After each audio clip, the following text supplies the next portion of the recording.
Say on the beat.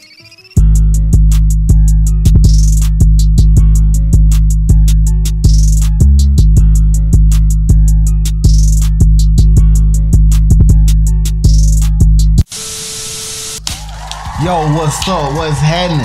Welcome to the ClayEnterprise newsletter, and I'm gonna get right straight to it. On today's episode, we got man charged in murder of Chicago cop finally set free. We got body cam video shows Lake County deputy arrested off duty, Orange County sheriff for fleeing. We also got toxic drinking water coming out of faucets in Seminole County. Amazing. Last but not least, we got Orlando murder suspect shot and killed in New Jersey.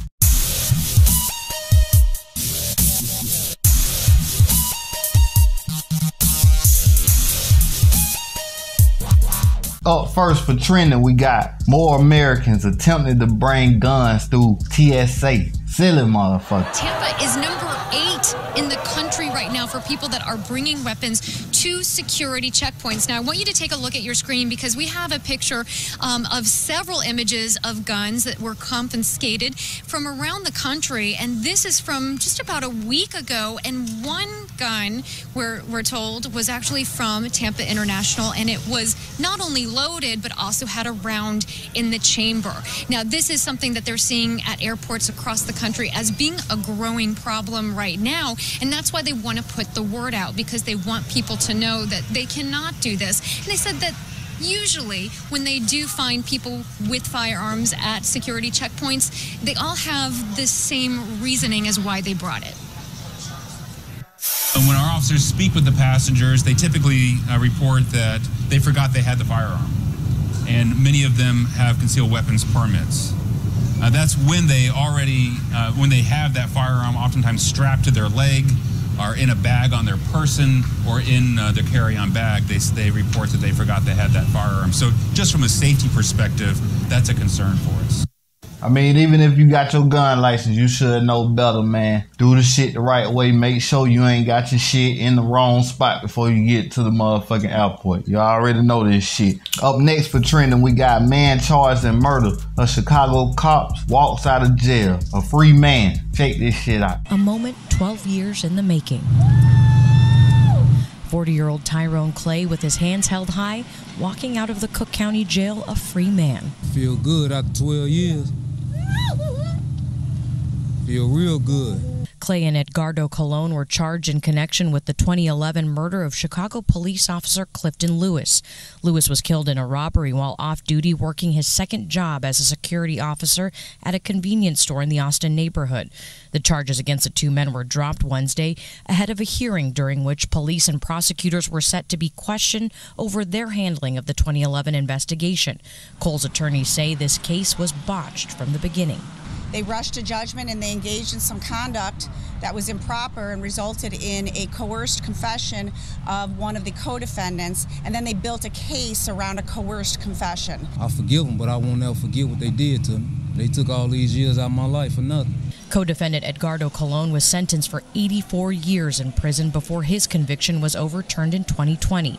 Since then, he'd been on electronic monitoring, waiting for a second trial. My condolences to Clifton Lewis family. Hopefully they do find the real perpetrators and get closure for them also. There was a rush to charge and convict, and that's not really honoring the legacy of a dedicated police officer, which is what Clifton Lewis was. Defense attorneys had been prepared to release evidence, including cell phone tower data obtained by the FBI. Not only was there no evidence that none of them were near the crime scene, the cell tower analysis shows they were not together at all.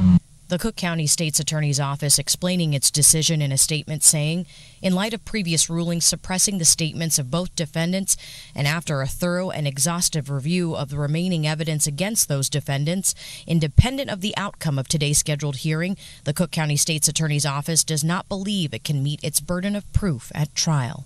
A third man connected to this case, Alexander Villa, was convicted but not sentenced. His attorney telling ABC7 she hopes to get his case dismissed as well. Boy, marched right on up out of that motherfucker. They got him fucked up. Up next for trending, we got Spirit Airlines customer puts Orlando police officer in a chokehold. Amazing. Amazing.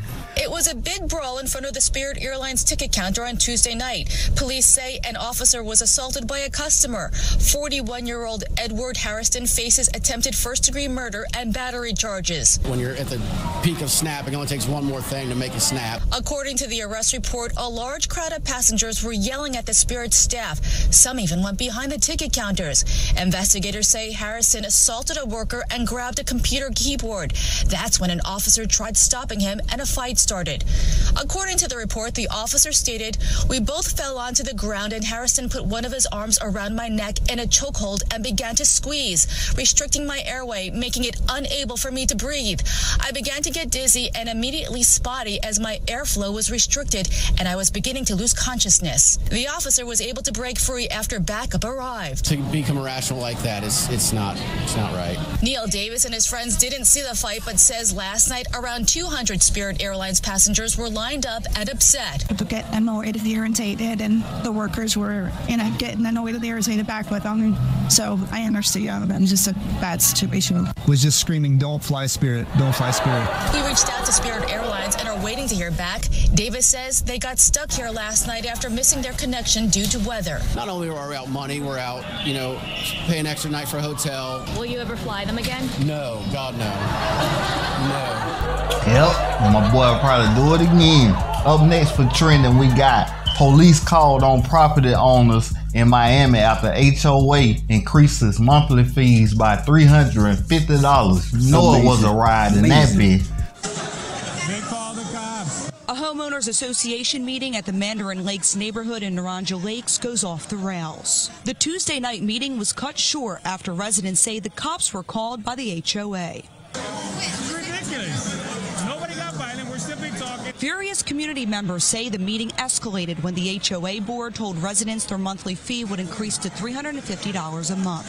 The issue is that the HOA fee is going up for the second time in 1 year, and we were given short notice about the increase, and a lot of things on the new budget don't make sense. Resident Zoe Sosa says one of the things that doesn't make sense is how residents are still paying auto insurance for the security cars that canvass the community when security is now riding around in golf carts. And we haven't seen any refund from the previous budget showing what happened with the cars, what happened with the maintenance of the cars, and what's going on. In addition to the price hike in security, residents say there's broken amenities, cars getting constantly towed, and violent crimes happening in the neighborhood. But these residents tell us when they bring these problems up to the HOA, it falls on deaf ears. They discredit me. They tell me, basically go away. This is how it is. If you don't like it, move out. We asked the residents how they feel about their HOA board. Outraged, saddened, and threatened. It's not a good feeling at all. My message is simply get it together. Please, help us help you. This is a community. We reached out to Mandarin Lakes about the residents' concerns, and we were provided this statement explaining that the neighborhood had no choice but to amend its budget after receiving the 2023 budget from the Community Association. This is a letter to the Homeowners Association requesting a special meeting so we can replace the board members. Now residents say they're taking matters into their own hands in hopes of making changes at Mandarin Lakes. Boy, that goddamn HOA full of shit, man. Fucking with them people money in Miami. It ain't just Miami they doing it at. They doing it everywhere around America. Miami, they just setting the tone and we ain't finna have this shit. But anyways, that's it for trending, man. Now on to the local news. Up first for the ClayEnterprise newsletters, episode 6, local news. We got man accused of stealing valuable equipment from Palmo. After posting about it on social media, Worthen says the community stepped up and helped find about $400 worth of tools. They went all throughout blocks and started bringing stuff back. To the point we recovered batteries, we recovered chargers. Orlando police also arrested the person accused of the crime. Worthen says he wishes he would have came to him first. If you ever need anything, come put in the work and I'll help you get to that point. I may not get you 100% there, but at least give you some sustainability and hope. And that's what we brought to the whole neighborhood. Warden tells me this is just a minor setback for a major comeback. They still plan to finish installing their solar panels, even without all of their tools. He know he need his ass tore out the frame coming on Palmo fucking with our shit. Get your ass from on around here, partner. Up next for the local news, we got 18-year-old shot and killed in front of family while walking home. Absolutely can. Anything that you think is small might be huge for us to help solve this case. An appeal to the public for information after 18-year-old Lavelle Brown was shot and killed on West 25th Street in Sanford early Sunday morning. Police say the 18-year-old had been playing video games with some family, and a little after 1 in the morning, they took a break to walk to the store and get some snacks. Police say they were confronted by another group of about a half dozen. One of the individuals from there, the suspect, got into a physical altercation with him, and at some point during the physical altercation, pulled out the weapon and shot. And then he fled the scene. The report saying one in the group began to walk faster towards them and called Lavelle's name, that the person struck Lavelle in the face and they began to fight. And then several gunshots. It's very unnerving that they seem to always go to gunfire when it could be squashed many other ways, to walk away, to go on about your business. A lot of shootings around here. Next street over, the guy's house got shot up 3 times. A man living near the latest shooting scene says he has his priorities. You take care of yourself, you take care of your own, you take care of those that you love. While investigators work to identify this latest shooter and why there was a confrontation in the first place. Our investigators are actively working on this. They're going out, making the phone calls, walking in the area, looking for anything and talking to anybody that has any kind of information in this.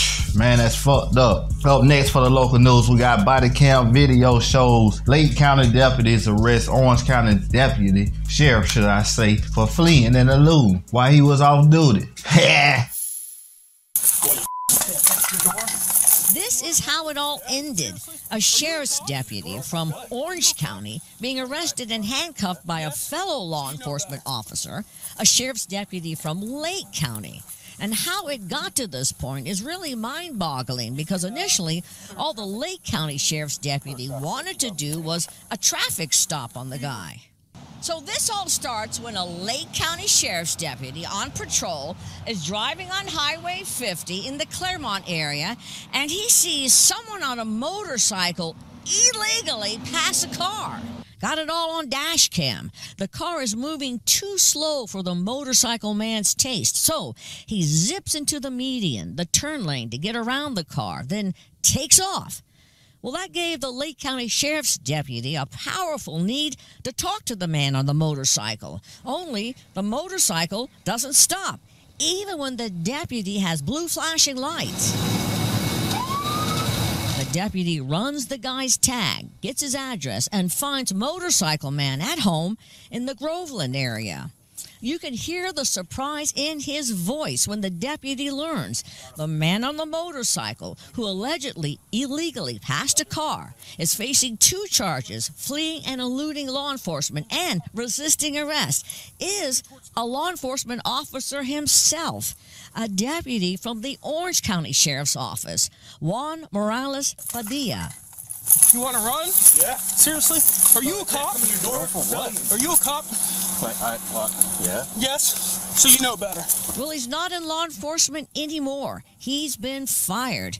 In a statement, Orange County's Sheriff John Mina said, "These are serious allegations, and I have been clear that there will be no tolerance for criminal behavior involving deputies. At the Orange County Sheriff's Office, we hold our deputies to the highest ethical standards, whether they are on duty or off duty." According to Lake County deputies, Morales Padilla admitted he made a bad choice, and now his choice cost him his badge. Man, my boy wasn't trying to get pulled over. He was trying to make it home. That's all he was trying to do. Up next, we got Orlando officer faces prison time for also fleeing in a traffic stop.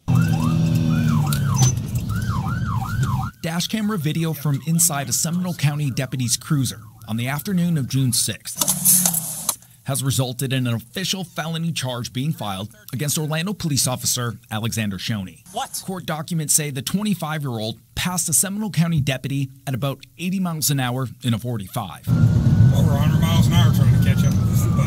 Body camera video then shows Shoney jumping out of his vehicle and then asking the deputy why he was being pulled over. I am going into work. Okay, where are you going to work? What does it look like I am dressed for? What does it look like I am dressed for? Then when the deputy asks him for his ID, Shoney jumps back into his Orlando police car and sped away. 10-4, I got a city Orlando PD taking off from a traffic stop. Several days later, the Orlando Police Department told News 6 Officer Shoney had been relieved of his duties, pending both a Seminole County investigation and an internal Orlando Police investigation. Court documents show on Wednesday, State Attorney Phil Archer officially filed 2 charges, including felony fleeing and eluding. My name is Deputy Hilton, and they see your driver's license. No.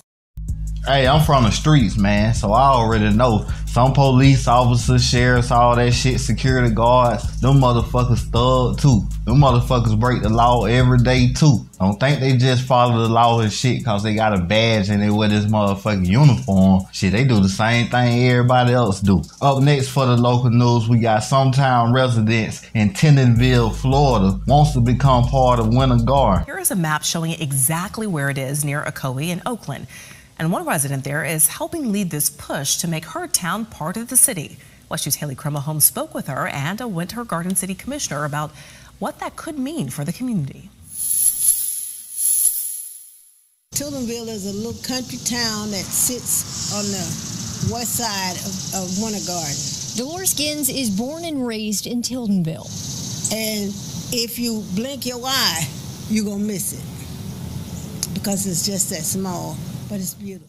She's part of the Tildenville Neighborhood Association, and she's pushing to see her unincorporated community become part of Winter Garden. We're put on the back burner for a lot of things, for a lot. She believes becoming a part of the city of Winter Garden could lead to more services and resources in Tildenville. I'm looking at splash pads. I'm looking at a whole lot that to offer this community.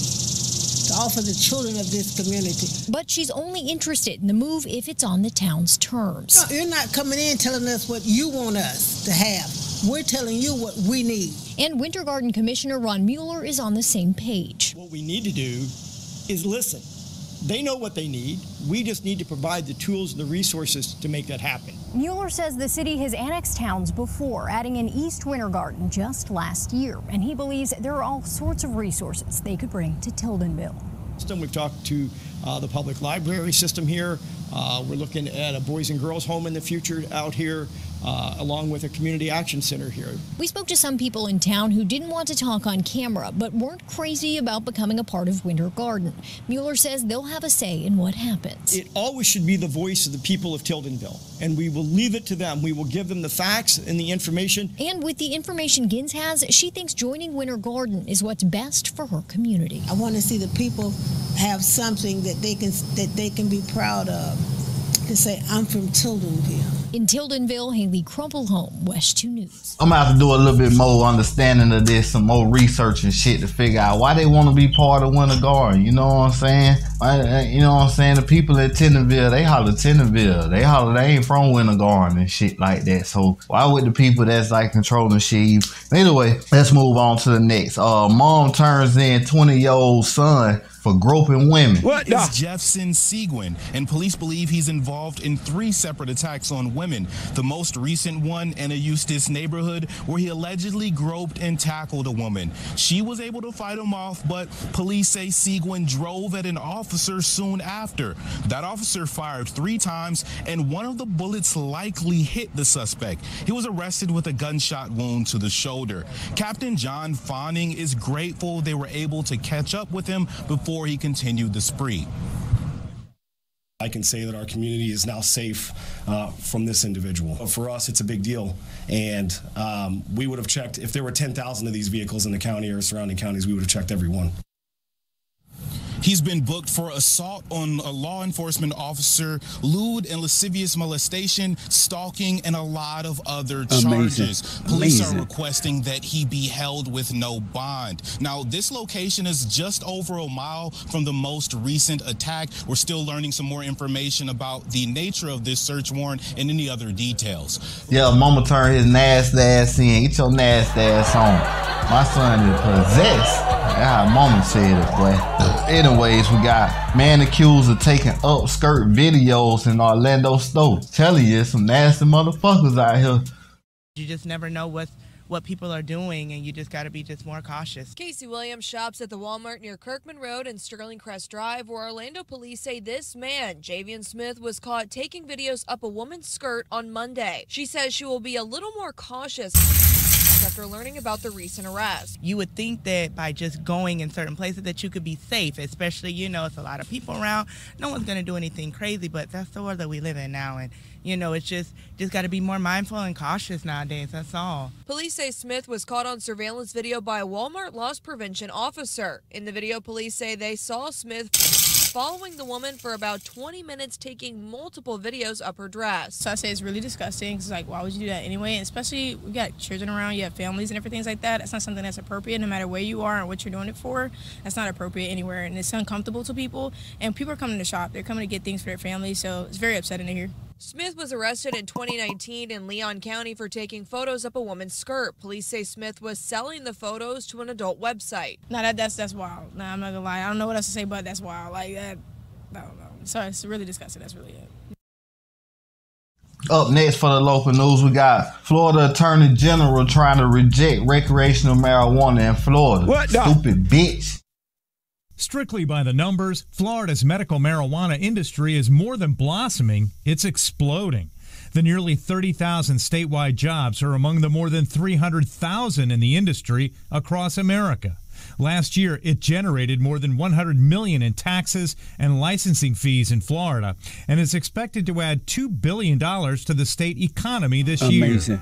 There are now more than 828,000 patients, 2,500 licensed physicians, and nearly 600 medical marijuana treatment centers. The economy would surge even more if recreational marijuana is legalized under a proposed amendment next year, something cannabis patients support because they believe it would lower prices. I think it's a good measure. I think that it should be available to everybody, you know, especially those that really can't afford the prescription drugs. It'd be a good vote for me. And do you think it would be less expensive than medical marijuana? I think it will. But Attorney General Ashley Moody, despite 900,000 plus signatures on petitions for the measure, is fighting to throw the proposed amendment out. In a brief filed with the Supreme Court, Moody concluded the adult personal use of marijuana ballot summary is misleading, and the initiative does not belong on the ballot. She says it misleadingly suggests that it would authorize other state-licensed entities beyond MMTCs to cultivate and distribute marijuana. Also, she says it misleadingly suggests cannabis would be legal. It is not under federal law, but that hasn't stopped 23 other states from legalizing it. In a statement emailed to WESH 2 News, Safe and Smart Florida said, "We believe the language as written clearly complies with the requirements of the Constitution. We look forward to bringing this matter to the Florida Supreme Court and are confident that the court will conclude that there is no lawful basis to set aside the ballot initiative." TrueLeaf says it's not giving up, having invested already nearly $40 million in the campaign to get this measure on next year's ballot. Shit, she could try to reject it all she want to, but that weed coming, baby. The weed already here. We just trying to get it recreational. Well, we ain't got to be going to jail and shit for having a little dime bag on us and shit like that. Chill, baby. Up next for the local news, we got drinking water in Seminole County has toxic chemical in it. What is that? Chronic exposure could lead to cancer. I mean, years of drinking this stuff every day. Kevin Spear has been looking into Seminole County's drinking water for 6 months. The Orlando Sentinel found that for years, tens of thousands of people in northwest Seminole County, Lake Mary, and Sanford have been drinking water containing a toxic industrial chemical. It's a strange chemical. Nobody's ever heard of it. It's called 1,4-dioxane. It's used in a lot of different ways, but relevant relevant to this story, it was used at a factory that's no longer operating. A chemical so strange that county leaders were not aware of it until the paper's investigation. Sanford hired some really high caliber experts to track the flow of this chemical underground. They strongly believe that it came from this factory between Reinhardt Road and Interstate 4. It was opened from 1968 and closed in 2003. I was as shocked as you saw in the story. I had never heard of this before. So Fox 35 asked the county, how will they address the chemical? Once we found out, we acted immediately. We tested all of our plants in Seminole County, in the area. All of them were below the level of concern. We started aggressively doing a systems-wide analysis. And the county says there's nothing to worry about. I can only tell you that right now, all the tests, we've done a complete systems-wide test. Beer says concerned residents can do something about their own water. It is expensive and they require maintenance. So if you have the resources, you can do it. The technology is out there for your kitchen sink or your whole house. But it's up to cities and the county to clean up the water. Water treatment plants need to be upgraded to be able to handle this kind of chemical. Man, them people in Seminole County can't how to take a bath, can't drink the water. It's just like that shit that happened in Mississippi, Alabama, somewhere where that shit happened at. Michigan, Detroit. I think it was Detroit or something. Either way, the water bad, and it's known to happen in the places where it's a lot of black people at. So I think that shit is just fucked up. Let's move on to the next though. Last but not least, for the local news, we got Florida property manager steals $600,000 in HOA money. Amazing.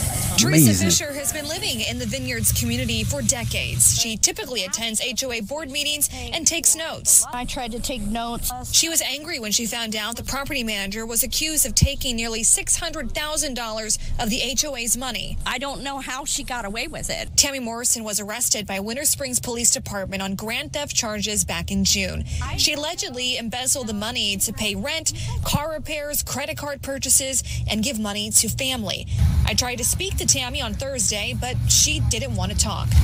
How can somebody who's supposed to be a responsible property manager come in and just clean out over $600,000? Dentist visits and giving it to her family and just having a good old time on our money. You know, I work hard for my money and what I've got. Industry expert Richard Johns said this case was unlike others he's heard of before. At first, you're kind of shocked, but then you think about it. Yeah, I'm not surprised because there's crooked people out there. Real estate and business law attorney Mark Lippman said these situations really shouldn't happen because there are so many checks and balances in place for HOAs. His advice to homeowners is something Teresa Fisher is already doing. Go to the meetings, be aware of what your association's doing, make sure that you see their budget, make sure that you can understand what's in that statement. See what I'm saying? You got the motherfuckers in Miami increasing the prices, and you got motherfuckers over here frauding and taking $600,000 out of the shit. Ain't that about a bitch? Man, that's it for the local news, man. Let's move on to the breaking news.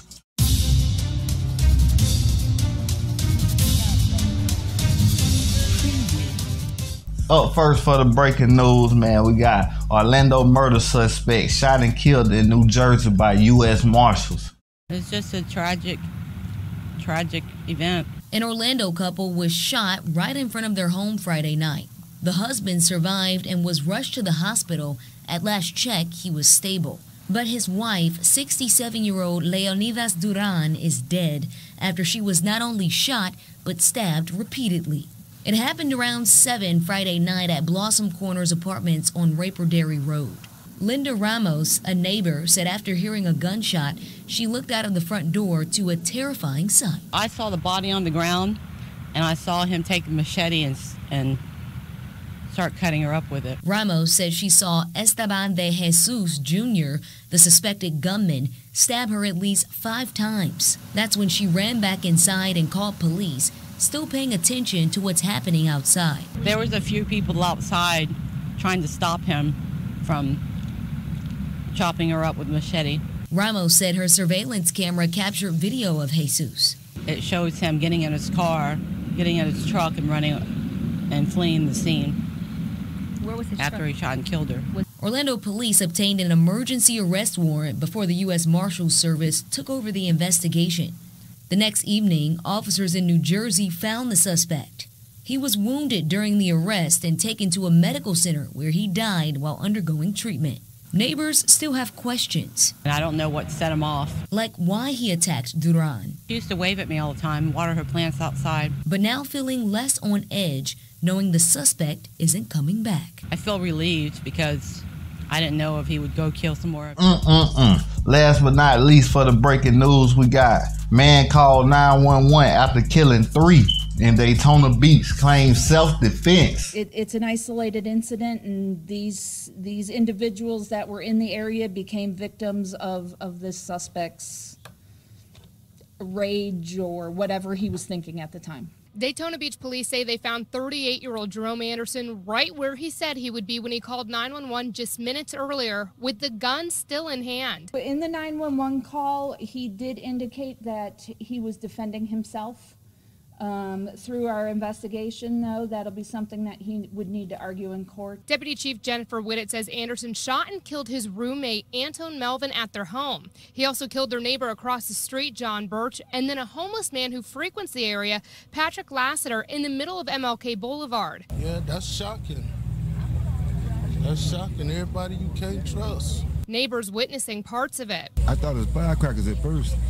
Because the 2 shots went off and then it went pow, pow, pow, pow, pow, pow, like 7, 8 behind them. So I knew right then it was a gun. It's the latest shooting, adding to the dozens so far this year in Daytona Beach. We have continued to see the gun violence erupt in our community. Now there have been 10 people killed in shootings this year. Community leaders say they're working with police to try and curb the gun violence, asking residents to start speaking up. I'm just trying to figure out where are these guns coming from all of a sudden. And so we have to step up, we have to step to the plate and save our community. Anderson is facing 3 first-degree murder charges. Now, police say there may be a 4th victim who was shot at but not hit. If that person comes forward, Anderson could face even more charges. Well, that's the end of ClayEnterprise Newsletter, episode 6. I'm your host, Terence Clay, and I'm out of this bitch. Peace.